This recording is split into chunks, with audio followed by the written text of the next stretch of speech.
days ago, I had a conversation with a man named Salva. Who? His name is Ko, and he's from southern Sudan. He told me that in October, 2 of his nieces were abducted. The term I've heard is abductees. Sometimes I've heard the term slavery. What is it that the government of South Sudan is doing to deal with that problem? And do you have sufficient resources to deal with the problem? Well,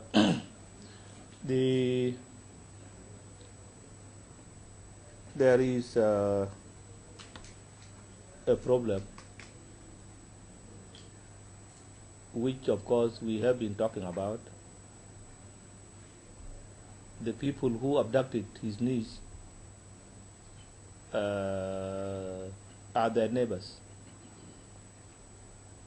I remember the story because that man comes from Dinka Bor, and the people who abducted these children are the Morile, also in Jonglei state. They are the neighbors. This is an exercise that has been on for a very long time, that the Morile will come to Dinka land, or they go to Nuer land, or they go to the Anuak, or they go to Taposa land to take children and come and adopt them. They adopt them as their children. It is not an enslavement, except that they take them by force. Because there is a problem in the Morile land that there is infertility of the people. They don't produce the way others are producing. And I said this in America when I was there. I said that if this problem is to be resolved once and for good, we need a hospital, a big hospital in Pibor, the town of these people, with specialist doctors to find out exactly what sort of venereal diseases that these people have, and so that they are treated to bear their own children instead of going to look for other people's children. And I brought the example that all the animals bear their own children. Hyena will bring small hyena, and this is how they continue. But the Morile would want to go and can kill the father and mother, then take the children. Will not kill the children, but will have to kill the parents and then take the children, and will adopt them. But how is that not slavery if they're Well, using force? I mean, is it just a language we're using? For them, they think that it is not a slavery.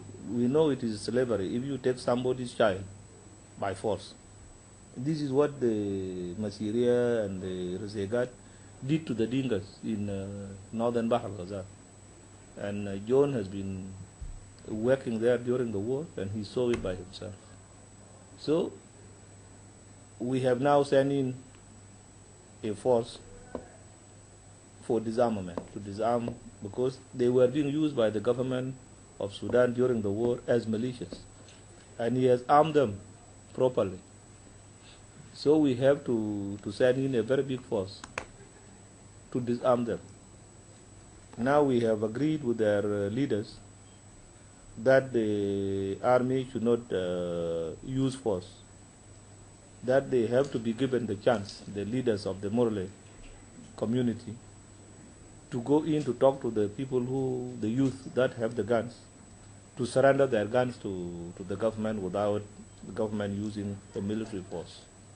This is what we are waiting. But we told them that this thing has to be done before the next rainy season comes.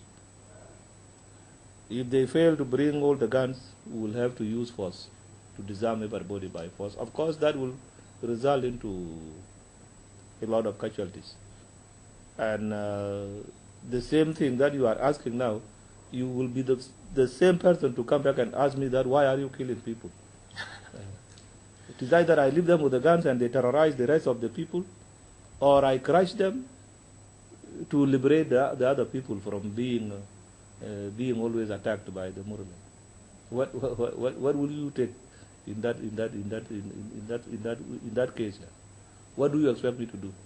Well, I meant no disrespect, Mr. President. I do apologize. Thank you. No, it is not disrespect, but it is the same.